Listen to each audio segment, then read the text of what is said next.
ہماری صحت سے کھیلا جا رہا ہے, ہماری صحت سے کھلواڑ کیا جا رہا ہے. ہم مجبوری ہے, اب وہ زمانہ نہیں رہا کہ ہمارے گھروں میں گائے بھینس ہوگی ہمیں دیسی گھی ملے گا.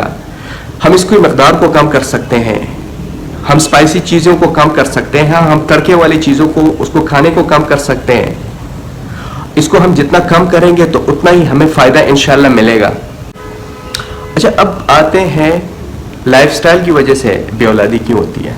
وہ کون سے کازز ہیں جس کی وجہ سے بے اولادی ہوتی ہے, ہماری لائف سٹائل میں کون سے وہ عادات شامل ہوتے ہیں جس کی وجہ سے ہم بے اولادی کا شکار ہوتے ہیں. اس میں پہلا جو ہے پبلک ٹوائلٹ. میں اس کے خلاف نہیں ہوں, لیکن میں صفائی کے حق میں ہوں. جب ہم پبلک ٹوائلٹ یوز کرتے ہیں, ہم اس پہ اس کو واش نہیں کرتے, فلش نہیں کرتے, پہلے سے اس کو پانی نہیں ڈالتے ہیں, تو اس کا اثر کیا ہوتا ہے کہ ہم سے پہلے جو وہاں پہ بیٹھا ہوتا ہے اور اسے سوزش کی بیماری ہوتی ہے, وہ آٹومیٹک ہمارے اندر کنورٹ ہو جاتی ہے. میں مردوں کی بات کر رہا ہوں. ہم اس کی مثال یوں لے لیتے ہیں, جیسے ہمارے پاکستان میں wash rooms, public wash rooms کی بہت زیادہ کمی ہے, نہ ہونے کے برابر ہے. اور بہت سارے مرد حضرات تو گلی چوراہوں گلیوں یہ سائڈوں پہ بیٹھ کے چھوٹا پیشاب کر رہے ہوتے ہیں, اور وہ ایک مستقل جگہ ڈھونڈی رہتی ہے. جیسے ہماری مساجد کے باہر ایک اسپیسیفک جگہ بنی ہوتی ہے, تو جب آپ وہاں وہ یوز کرتے ہیں, وہ ٹوائلٹ اس کو آپ یوز کرتے ہیں, تو اس کا نقصان کیا ہوتا ہے کہ آپ سے پہلے جتنے بھی بندہ بیٹھے ہوں گے, جتنے بھی لوگ بیٹھیں گے, اور اس میں سے کسی کی بھی سوزش ہوگی تو الٹرنیٹ آپ کی باڈی میں آئے گی. تو اس سوزش کا سائیڈ افیکٹ کیا ہوگا کہ وہ آپ کے سپرم, ایکٹیو جو سپرم ہے اس کو گریجولی مار دیتی ہے, اس کو ختم کرتی رہتی ہے. دوسری اس میں جو ریزن ہے وہ ہماری سوسائٹی ہے, غلط سوسائٹی, بے راہ روی.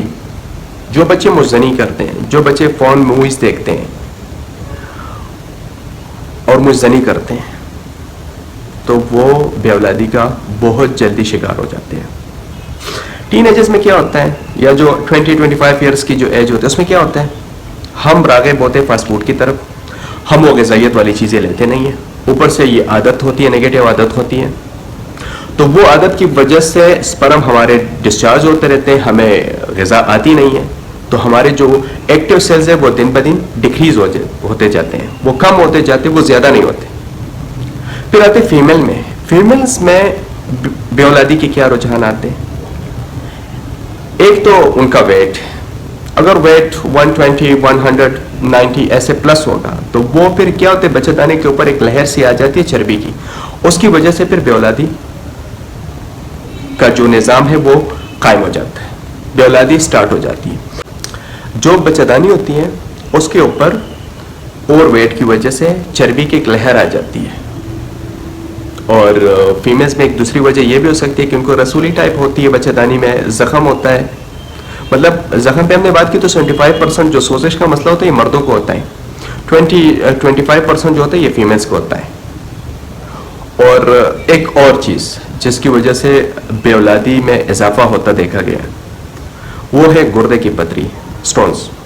وہ کیا ہوتا ہے کہ گردے میں جب پتری ہوتی ہے تو جب آپ میڈیسن یوز کرتے ہیں اس کو نکالنے کے لیے, تو ہمارے ساتھ تو ایک ہی راستہ ہے کہ یا تو آپ لیزر کریں تو بھی نکلے گا یورین کی سائڈ سے, یا اگر اوپن سرجری کرتے خدا نخواستہ وہ پتری بڑی ہوتی ہے تو پھر تو ٹھیک ہے. لیکن اگر وہ پتری چھوٹی ہوتی ہے اور یہ جو نالی ہوتی ہے نا یہ پتلی ہوتی ہے, مردوں کی بات کر رہا ہوں, تو وہ پتھر جب نکلتا ہے تو یہ نالی کو اندر سے زخمی کر دیتا ہے. تو وہ زخم کا یہ نقصان ہوتا ہے کہ اوپر سے یورین آ رہا ہوتا ہے اور اوپر سے وہ زخم ہوتا ہے, تو وہ جراثیم کی وجہ سے وہ زخم بڑھتا جاتا ہے. اس کی وجہ سے جو ہمارے ایکٹیو سیلز ہیں وہ ختم ہوتے جاتے ہیں, ہم ڈی ایکٹیو میں کنورٹ ہو جاتے ہیں. یہ بھی ایک مین ریزن ہے مردوں کے. اچھا, اب بات کرتے ہیں بے اولادی کا علاج. وہ نسخہ جو میں پراپر اپنے کلینکس میں اپنے پیشنٹس کو میں دیتا رہتا ہوں, لیکن جو بھی آپ میڈیسن یوز کریں آپ ہم بستری میں 3 سے 4 دن کا وقفہ کریں. اس کے بعد آپ سیمن انالیسس کا ٹیسٹ کریں. سیمن انالیسس کا ٹیسٹ جب آپ کریں گے تو آپ کو پرسنٹیج کا پتہ چلے گا کہ اس میں پس سیلز کتنا آپ کا زخم ہے نہیں ہے, اس میں ایکٹیو کتنے ہیں, ٹھیک ہے, اس میں ڈیڈ سیلز کتنے ہیں. اس کے بعد جب آپ میڈیسن یوز کریں گے تو آپ نے ہم بستری سے مکمل ایک سائڈ پہ ہو جانا ہے, آپ نے نہیں کرنا, تاکہ ہم جو سیلز ہیں جو ایکٹیو سیلز ہیں اس کو سیو کر سکیں. میں نسخہ دے دیتا ہوں, آپ نوٹ کر لیں. اس میں ہم پہلے ہی جو آتا ہے موسلی سفید آتا ہے. موسلی سفید پاکستانی بھی آتے ہیں, انڈیا بھی آتا ہے. میں ریکمینڈ کروں گا انڈیا والا, وہ آپ لینا ہے 125 گرام. دوسرا آپ نے لینا ہے سالب پنجہ, وہ آپ نے لینا ہے 125 گرام. تیسرا جو ہمارے پاس آتا ہے وہ سالب مصری ہے, وہ بھی آپ نے لینا ہے 125 گرام. تخم ریحان ہے, وہ آپ نے لینی ہے 125 گرام. سنگاڑا خشک آپ نے لینا ہے 125 گرام. زعفران آپ نے لینا ہے صرف 10 گرام. یہ مہنگا ہے لیکن ضروری ہے کہ آپ ڈالیں تو اس کا فائدہ بہت زیادہ ہوگا. سبز الائچی جس کو ہم قہوے میں ڈالتے ہیں, گرین الائچی, وہ آپ نے لینی ہے 50 گرام. اور بہی دانہ آپ نے لینا ہے 50 گرام. کرنا کیا ہے, سب اجزاء کو بالکل صاف کر دینا ہے, مٹی پتھر جتنے بھی اس میں ڈسٹ وغیرہ وہ ہٹا دینے ہیں. آپ نے اس کو الگ الگ سے گرائنڈ کر دینا ہے, ہر ایک انگریڈینٹ کو الگ گرائنڈ کرنا ہے, اکٹھے میں نہیں گرائنڈ کرنا, اس کا ایک اثر ہوتا ہے. جب آپ اکٹھے اس کو گرائنڈ کریں گے تو گرائنڈر جو ہوتا ہے وہ گرم ہوتا ہے, اس کا یہ نقصان ہوتا ہے کہ ان کے غذائیت جو ہے وہ آپس میں مکس ہو جاتے ہیں, جل جاتے ہیں. تو آپ نے اس کو الگ الگ سے گرائنڈ کر دینا ہے. پھر جب سارے گرائنڈ ہو جائیں پھر آپ نے اس کو مکس کر دینا ہے. مکس کر کے صبح خالی پیٹ 1 چمچ آپ نے نیم گرم دودھ کے ساتھ لینا ہے, ایٹ لیسٹ 1 گلاس دودھ ہونا چاہیے. اور شام کو بھی آپ نے 1 گلاس دودھ کے ساتھ لینا ہے.